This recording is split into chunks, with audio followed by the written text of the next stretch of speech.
ಮಾಧ್ಯಮದ ಸ್ನೇಹಿತರೆ,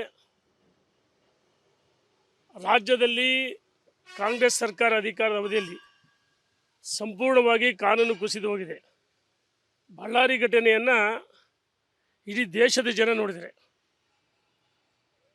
ಒಬ್ಬ ನೆತ್ತಿ ಕೂಡದ ಇನ್ನು ಎಳಸು ರಾಜಕಾರಣದಲ್ಲಿ ಬಚ್ಚ ಬಳ್ಳಾರಿಯ ಶಾಸಕ ಭರತ್ ರೆಡ್ಡಿ ದುರಂಕಾರದ ಮಾತುಗಳು. ನಮ್ಮಪ್ಪ ಹುಟ್ಟ ಶ್ರೀಮಂತ, ನಾನು ಮನಸ್ಸು ಮಾಡಿದರೆ 5 ನಿಮಿಷದಲ್ಲಿ ಜಯಂತ್ ರೆಡ್ಡಿಯವರ ಮನೆ ಪುಡಿ ಆಗುತ್ತೆ, ಬಳ್ಳಾರಿ ಚಿತ್ರಣ ಬದಲಾವಣೆ ಆಗುತ್ತೆ, ಬೆಂಕಿ ಹತ್ತಿ ಉರಿಯುತ್ತೆ ಅಂತ ಹೇಳ್ತಲ್ಲ, ಅಂತ ಒಬ್ಬ ಶಾಸಕರನ್ನ ರಾಜ್ಯ ಸರ್ಕಾರ, ಮಾನ್ಯ ಮುಖ್ಯಮಂತ್ರಿಗಳು, ಗೃಹ ಸಚಿವರು ಸೋಮೋಟ ಕೇಸಾಗಿ ಬಂಧಿಸಬೇಕಾಯ್ತು. ಜಯಂತ್ ರೆಡ್ಡಿಯವರ ಮನೆ ಮುಂಭಾಗದಲ್ಲಿ ಮಹರ್ಷಿ ವಾಲ್ಮೀಕಿಯವರ ಬಗ್ಗೆ ನಮಗೆ ಅತ್ಯಂತ ಗೌರವ ಇದೆ. ಆದರೆ ಮಹರ್ಷಿ ವಾಲ್ಮೀಕಿಯವರ ಪುತ್ಥಳಿ ಅನಾವರಣ ನೆಪದಲ್ಲಿ ಜನಾರ್ದನ್ ರೆಡ್ಡಿಯನ್ನು ಹತ್ಯೆ ಮಾಡಬೇಕಂತ ಸಂಚನ್ನು ರೂಪಿಸಿದರು ಕಾಂಗ್ರೆಸ್ ಸರ್ಕಾರ. ಜನಾರ್ದನ್ ರೆಡ್ಡಿ ಶ್ರೀರಾಮರವರ ಕೊಡುಗೆ ಬಳ್ಳಾರಿ ಜಿಲ್ಲೆಗೆ ಭಾಳ ಇದೆ ಅಭಿವೃದ್ಧಿ ವಿಚಾರದಲ್ಲಿ. ಒಬ್ಬ ಸತೀಶ್ ರೆಡ್ಡಿ, ಅವನ ಆಪ್ತ, ಯಾವ ನಾರಾ ಭರತ್ ರೆಡ್ಡಿಯವರ ಆಪ್ತ, ಜನಾರ್ದನ್ ರೆಡ್ಡಿ ಮನೆ ಮುಂದೆ ಹೋಗಿ ಗಾಂಜಾ ಡ್ರಗ್ಸ್ ಸೇವನೆ ಮಾಡಿದಂಥ ಯುವಕರನ್ನ ಗುಂಪನ್ನು ಕಟ್ಕೊಂಡು ಹೋಗಿ ಆ ಮದ್ಯದ ಬಾಟಲ್ ಹಿಡಿದು ಜನಾರ್ದನ್ ರೆಡ್ಡಿ ಮನೆ ಮುಂದೆ ಹಟ್ಟಾಸೆಯಿಂದ ಕುರ್ಚಿ ಹಾಕ್ಕೊಂಡು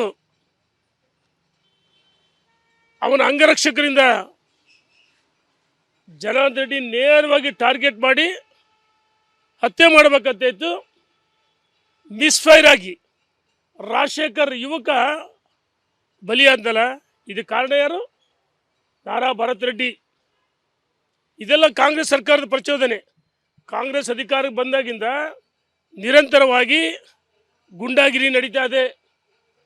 ಒಬ್ಬ ಶಾಸಕರಿಗೆ ರಕ್ಷಣೆ ಇಲ್ಲ ಮುಗ್ಧ ಅಮಾಯಕರನ್ನ ಈ ಸರ್ಕಾರ ರಕ್ಷಣೆ ಮಾಡುತ್ತಾ? ಒಂದು ಜನಾರ್ದನ್ ರೆಡ್ಡಿಯವರ ಹತ್ಯೆ ಪ್ರಕರಣವನ್ನು ಭಾರತೀಯ ಜನತಾ ಪಾರ್ಟಿ ಗಂಭೀರವಾಗಿ ಪರಿಗಣಿಸಿದೆ. ಶ್ರೀರಾಮುಲು ಬರದಾ ಇದ್ರೆ ಸ್ಥಳಕ್ಕೆ, ಶ್ರೀರಾಮುಲು ಬರದಾ ಇದ್ದರೆ ಜನಾರ್ದನ್ ರೆಡ್ಡಿ ಫಿನಿಶ್ ಮಾಡ್ತಾಯಿದ್ರು. ಅದೃಷ್ಟವಶಾತ್ ಜನಾರ್ದನ್ ರೆಡ್ಡಿ ನೋಡಿ 8 ಸುತ್ತು ಗುಂಡು ಹಾರಿಸಿದ್ದಾರೆ. 8 ಸುತ್ತು ಗುಂಡು. ಆ ಗುಂಡು ಜನಾರ್ದನ್ ರೆಡ್ಡಿ ಮನೆ ಅಂಗಳದಲ್ಲಿ ಸಿಕ್ಕಿದೆ. ಜನಾರ್ದನ್ ರೆಡ್ಡಿ ಗುಂಡುಗಳನ್ನು ಪ್ರದರ್ಶನ ಮಾಡಿದ್ದಾರೆ. ವಿಡಿಯೋ ಸಮೇತ ಗುಂಡುಗಳು 8 ಸುತ್ತು ಗುಂಡು ಹಾರಿಸಿದ್ದಾರೆ. ಇದು ಕಾರಣ ಯಾರು? ಕಾಂಗ್ರೆಸ್ ರಾಜ್ಯ ಸರ್ಕಾರ ವೈಫಲ್ಯ ತಾನೆ. ಒಂದು ಕಡೆ ಜನಾರ್ದನ್ ರೆಡ್ಡಿ ಹತ್ಯೆ ಮಾಡಬೇಕಂತೇಳಿ ಈ ಸರ್ಕಾರ ಸಂಚು ರೂಪಿಸಿತ್ತು. ಇನ್ನೊಂದು ಕಡೆ ರಂಜಿತಾ ಮಲ್ಲಪ್ಪ ಬನ್ಸೋಡೆ, ಉತ್ತರ ಕನ್ನಡ ದಲಿತ ಮಹಿಳೆ, ಉತ್ತರ ಕನ್ನಡ ಜಿಲ್ಲೆಯ ಯಲ್ಲಾಪುರದಲ್ಲಿ ರಫೀಕ್ ಎನ್ನುವ ಅಲ್ಪಸಂಖ್ಯಾತ ಗುಂಡ ಆ ಮಹಿಳೆಯನ್ನು ರಸ್ತೆಯಲ್ಲಿ ಬರ್ಬರ ಹತ್ಯೆ ಮಾಡಿದಲ್ಲ. ಇದಕ್ಕೆ ಸರ್ಕಾರ ಉತ್ತರ ಕೊಡಬೇಕು. ಮಾನ್ಯ ಮುಖ್ಯಮಂತ್ರಿಗಳು, ಗೃಹ ಸಚಿವರು ಉತ್ತರ ಕೊಡಬೇಕು. ಬೆಂಗಳೂರು ಜೆ ನಗರದಲ್ಲಿ ನಮ್ಮ ಹಿಂದೂ ಮಹಿಳೆಯರು ಮಾಲಾಧಾರಿಗಳ ಮೇಲೆ ಕಲ್ತೂರಾಟ ಮಾಡಿದ್ದಾರೆ. ಸರ್ಕಾರ ನೆಪ ಮಾತ್ರಕ್ಕೆ 3 ಜನ ಯುವಕರು ಬಂಧಿಸಿದೆ, ಅಪ್ರಾಪ್ತ ಯುವಕರನ್ನ. ಇವತ್ತು ರಾಜ್ಯದಲ್ಲಿ ಕಾನೂನು ಸಂಪೂರ್ಣವಾಗಿ ಕುಸಿದು ಹೋಗಿದೆ. ಯಾವ ಭರತ್ ರೆಡ್ಡಿ SP ಅವರು ಉಚ್ಚಾಟನೆ ಮಾಡಿದ್ದಾನೆ, ನೀವು ಅಮಾನತ್ ಮಾಡಿದ್ರಿ. ಅದೇ ರೀತಿ SP ಇವರು RCB ಘಟನೆ ಆದಾಗ 11 ಜನ ಯುವಕರು ಬಲಿಯಾದಾಗ ಪೊಲೀಸ್ ಅಧಿಕಾರಿ ತಾನೇ ಬಲಿ ಪಡೋದು. SP ನೀವು ಅಮಾನತ್ನಾಗ ಇಟ್ಟಲ್ಲ. ಅದೇ ರೀತಿ ಭರತ್ ರೆಡ್ಡಿನ ಉಚ್ಚಾಟನೆ ಮಾಡಬೇಕು. ಭರತ್ ರೆಡ್ಡಿ ಶಾಸಕ ಸ್ಥಾನದ ಉಚ್ಚಾಟನೆ ಮಾಡಬೇಕು, ಅನರ್ಹ ಮಾಡಬೇಕು. CID ಮೇಲೆ ನಂಬಿಕೆ ವಿಶ್ವಾಸ ನಮಗಿಲ್ಲ, CBI ವಹಿಸಬೇಕು. CBI ವಹಿಸೋರ ಜೊತೆಗೆ ಭರತ್ ರೆಡ್ಡಿನ ತಕ್ಷಣ ಬಂಧಿಸ್ಬೇಕಂತೇಳಿ ನಾನು ಸರ್ಕಾರಕ್ಕೆ ಒತ್ತಾಯವನ್ನು ಮಾಡ್ತೀನಿ. ಆಮೇಲೆ ಇದ್ರ ಜೊತೆಗೆ ಮರಣೋತ್ತರ ಶವ ಪರೀಕ್ಷೆ 2 ಸರಿ ಯಾಕೆ ಮಾಡಿದ್ರಿ? ಮರಣೋತ್ತರ ಶವ ಪರೀಕ್ಷೆ 2 ಬಾರಿ ಯಾಕೆ ಮಾಡಿದ್ರಿ? ಎಲ್ಲ ಒಂದು ಕಡೆ ಈ ಸರ್ಕಾರ ಮೇಲೆ ನಮಗೆ ನಂಬಿಕೆ ಇಲ್ಲ. ಸರ್ಕಾರ ಇವತ್ತು ಜನಾರ್ದನ್ ರೆಡ್ಡಿಯವನ್ನ ಈ ಕೇಸಲ್ಲಿ ಸಿಲುಕಿಸ್ಬೇಕಂತೇಳಿ ಸಂಚನ್ನು ರೂಪಿಸಿದೆ. ಇದನ್ನು ಸಾಲ ಸಂಕಟವನ್ನು ನಾವು ಖಂಡಿಸ್ತೀವಿ ಅಂತೇಳಿ ಸರ್ಕಾರಕ್ಕೆ ಎಚ್ಚರಿಕೆಯನ್ನು ಕೊಡ್ತೀನಿ. ನೋಡಿ, ಮಾನ್ಯ ಸಿದ್ದರಾಮಯ್ಯನವರು ದೇವರಾಜ ಅರಸು ದಾಖಲೆಯನ್ನು ದೇವರಾಜ ಅರಸು ಮುಖ್ಯಮಂತ್ರಿಗಳಾಗಿ ಏನು ದಾಖಲೆ ಮಾಡಿದ್ರು ಅದನ್ನು ಮುರಿದರೆ ನಾವು ಸ್ವಾಗತ ಮಾಡ್ತೀವಿ, ಹಿಂದುಳಿದ ಒಬ್ಬ ನಾಯಕರು. ಆದರೆ ಮಾನ್ಯ ಸಿದ್ದರಾಮಯ್ಯನವರೇ, ನಿಮ್ಮ ಸಾಧನೆ ಈ ರಾಜ್ಯ ಅಭಿವೃದ್ಧಿ ಆಯ್ತಾ? ಒಂದು ಕಡೆ ಹಿಂದೂ ಮಹಿಳೆಯರ ಮೇಲೆ ಅತ್ಯಾಚಾರ, ಹಿಂದೂ ಮಹಿಳೆಯರ ಸ್ನೇಹ ಹಿರೇಮಠ ಇರ್ಬೋದು, ರಂಜಿತ ಇರ್ಬೋದು, ನಿನ್ನ ಮಾಲಾಧಾರಿ ಮೇಲೆ ಕಲ್ತೂರಾಟ ಇರ್ಬೋದು, ಅಥವಾ ಭರತ್ ರೆಡ್ಡಿ ಅಟ್ಟಾಸನೆ ಮೆರೆದು ಜನರಲ್ ರೆಡ್ಡಿ ಮನೆ ಮೇಲೆ ಕಲ್ತು ಒಬ್ಬ ರಾಜಶೇಖರ ಯುವಕ ಬಲಿ ಪಡೆದು ನಿಮ್ಮ ಸಾಧನೆ. ಜಮೀರ್ ಅಹಮದ್ 25 ಲಕ್ಷ ಕೊಟ್ಟರು. ನಾನು ಕೇಳ್ತೀನಿ, ಜಮೀರ್ ಅಹಮದ್ಗೆ ಮೋದಿಜಿ ವಾಪಸ್ ಬರ್ತಾರೆ. ಜಮೀರ್ ಅಹಮದ್ರವರೇ 25 ಲಕ್ಷ ಕೊಟ್ಟ ತಕ್ಷಣ ನಿಮ್ಮ ಕರ್ತವ್ಯ ಮುಗಿತಾ? ನಿಮ್ಮ ಜವಾಬ್ದಾರಿ ಮುಗಿತಾ? ಒಬ್ಬ ಜಿಲ್ಲಾ ಉಸ್ತುವಾರಿ ಸಚಿವರಾಗಿ ಯಾವ ರೀತಿ ತನಿಖೆ ಆಗಬೇಕಾಯ್ತು? ತನಿಖೆ ಹಳ್ಳಾತಿ ಹೋಗೋದಕ್ಕೋಸ್ಕರ CID ತನಿಖೆ ಕೊಟ್ಟಿದ್ದಾರೆ. ಇದೇ ನಿಮ್ಮ ಸಾಧನೆ ಅಂತ ಕೇಳಕ್ಕೆ ಇಚ್ಛೆಪಡ್ತೀನಿ. ಮಾಧ್ಯಮದ ಸ್ನೇಹಿತರೆ, ರಾಜ್ಯದಲ್ಲಿ ಕಾಂಗ್ರೆಸ್ ಸರ್ಕಾರ ಅಧಿಕಾರದ ಅವಧಿಯಲ್ಲಿ ಸಂಪೂರ್ಣವಾಗಿ ಕಾನೂನು ಕುಸಿದು ಹೋಗಿದೆ. ಬಳ್ಳಾರಿ ಘಟನೆಯನ್ನು ಇಡೀ ದೇಶದ ಜನ ನೋಡಿದರೆ, ಒಬ್ಬ ನೆತ್ತಿ ಕೂಡದ ಇನ್ನು ಎಳಸು ರಾಜಕಾರಣದಲ್ಲಿ ಬಚ್ಚ ಬಳ್ಳಾರಿಯ ಶಾಸಕ ಭರತ್ ರೆಡ್ಡಿ ದುರಂಕಾರದ ಮಾತುಗಳು. ನಮ್ಮಪ್ಪ ಹುಟ್ಟ ಶ್ರೀಮಂತ, ನಾನು ಮನಸ್ಸು ಮಾಡಿದ್ರೆ 5 ನಿಮಿಷದಲ್ಲಿ ಜಯಂತ್ ರೆಡ್ಡಿಯವರ ಮನೆ ಪುಡಿ ಪುಡಿ ಆಗುತ್ತೆ, ಬಳ್ಳಾರಿ ಚಿತ್ರಣ ಬದಲಾವಣೆ ಆಗುತ್ತೆ, ಬೆಂಕಿ ಹತ್ತಿ ಉರಿಯುತ್ತೆ ಅಂತ ಹೇಳ್ತಲ್ಲ, ಅಂತ ಒಬ್ಬ ಶಾಸಕರನ್ನ ರಾಜ್ಯ ಸರ್ಕಾರ, ಮಾನ್ಯ ಮುಖ್ಯಮಂತ್ರಿಗಳು, ಗೃಹ ಸಚಿವರು ಸೋಮೋಟ ಕೇಸಾಗಿ ಬಂಧಿಸಬೇಕಾಯ್ತು. ಜಯಂತ್ ರೆಡ್ಡಿಯವರ ಮನೆ ಮುಂಭಾಗದಲ್ಲಿ ಮಹರ್ಷಿ ವಾಲ್ಮೀಕಿಯವರ ಬಗ್ಗೆ ನಮಗೆ ಅತ್ಯಂತ ಗೌರವ ಇದೆ. ಆದರೆ ಮಹರ್ಷಿ ವಾಲ್ಮೀಕಿಯವರ ಪುತ್ಥಳಿ ಅನಾವರಣ ನೆಪದಲ್ಲಿ ಜನಾರ್ದನ್ ರೆಡ್ಡಿಯನ್ನು ಹತ್ಯೆ ಮಾಡಬೇಕಂತ ಸಂಚನ್ನು ರೂಪಿಸಿದರು ಕಾಂಗ್ರೆಸ್ ಸರ್ಕಾರ. ಜನಾರ್ದನ್ ರೆಡ್ಡಿ ಶ್ರೀರಾಮರವರ ಕೊಡುಗೆ ಬಳ್ಳಾರಿ ಜಿಲ್ಲೆಗೆ ಭಾಳ ಇದೆ ಅಭಿವೃದ್ಧಿ ವಿಚಾರದಲ್ಲಿ. ಒಬ್ಬ ಸತೀಶ್ ರೆಡ್ಡಿ, ಅವನ ಆಪ್ತ, ಯಾವ ನಾರಾ ಭರತ್ ರೆಡ್ಡಿಯವರ ಆಪ್ತ, ಜನಾರ್ದನ್ ರೆಡ್ಡಿ ಮನೆ ಮುಂದೆ ಹೋಗಿ ಗಾಂಜಾ ಡ್ರಗ್ಸ್ ಸೇವನೆ ಮಾಡಿದಂಥ ಯುವಕರನ್ನ ಗುಂಪನ್ನು ಕಟ್ಕೊಂಡು ಹೋಗಿ ಆ ಮದ್ಯದ ಬಾಟಲ್ ಹಿಡಿದು ಜನಾರ್ದನ್ ರೆಡ್ಡಿ ಮನೆ ಮುಂದೆ ಹಟ್ಟಾಸೆಯಿಂದ ಕುರ್ಚಿ ಹಾಕ್ಕೊಂಡು ಅವನ ಅಂಗರಕ್ಷಕರಿಂದ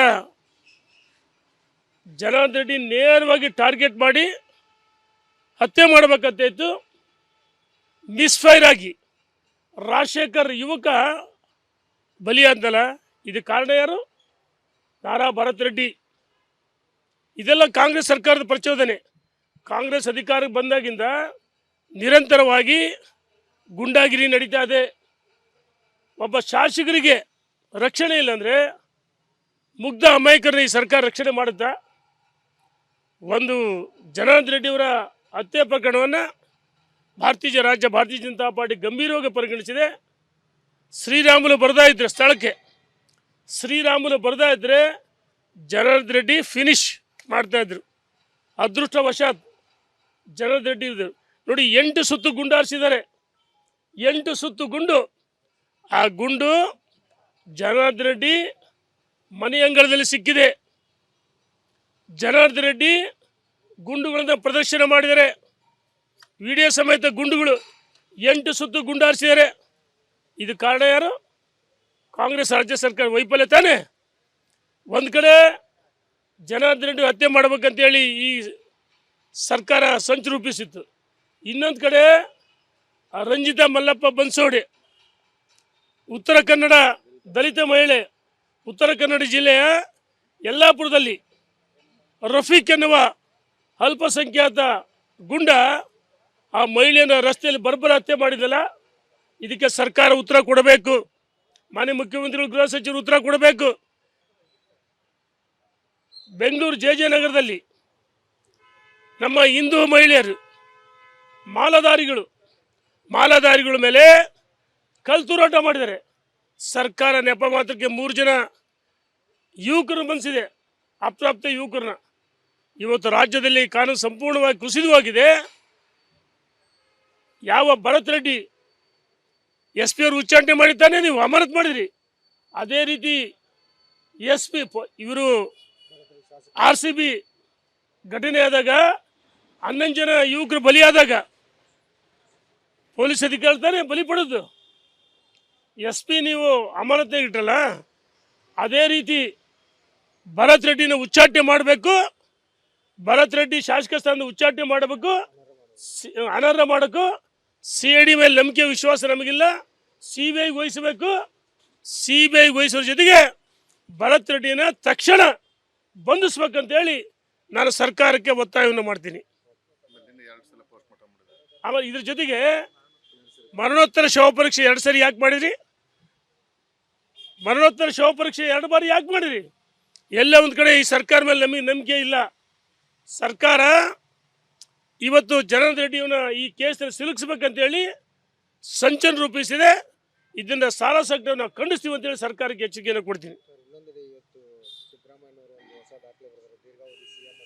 ನೋಡಿ, ಮಾನ್ಯ ಸಿದ್ದರಾಮಯ್ಯನವರು ದೇವರಾಜ ಅರಸು ದಾಖಲೆಯನ್ನು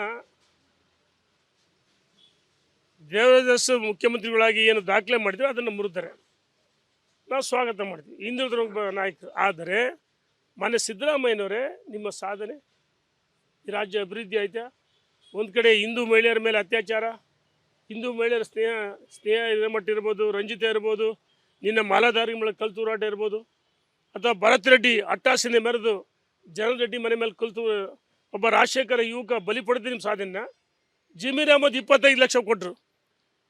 ನಾನು ಕೇಳ್ತೀನಿ, ಜಮೀರ್ ಅಹಮದ್ಗೆ ಓದು ಜೀವ ವಾಪಸ್ ಬರ್ತಾ? ಜಮೀರ್ ಅಹಮದ್ರವರೇ 25 ಲಕ್ಷ ಕೊಟ್ಟ ತಕ್ಷಣ ನಿಮ್ಮ ಕರ್ತವ್ಯ ಮುಗಿತಾ? ನಿಮ್ಮ ಜವಾಬ್ದಾರಿ ಮುಗಿತಾ? ಒಬ್ಬ ಜಿಲ್ಲಾ ಉಸ್ತುವಾರಿ ಸಚಿವರಾಗಿ ಯಾವ ರೀತಿ ತನಿಖೆ ಆಗಬೇಕಾಯ್ತು? ತನಿಖೆ ಹಳ್ಳಾತಿ ಹೋಗೋದಕ್ಕೋಸ್ಕರ CID ತನಿಖೆ ಕೊಡಿದ್ದಾರೆ. ಇದೇ ನಿಮ್ಮ ಸಾಧನೆ ಅಂತ ಕೇಳಕ್ಕೆ ಇಚ್ಛೆಪಡ್ತೀನಿ.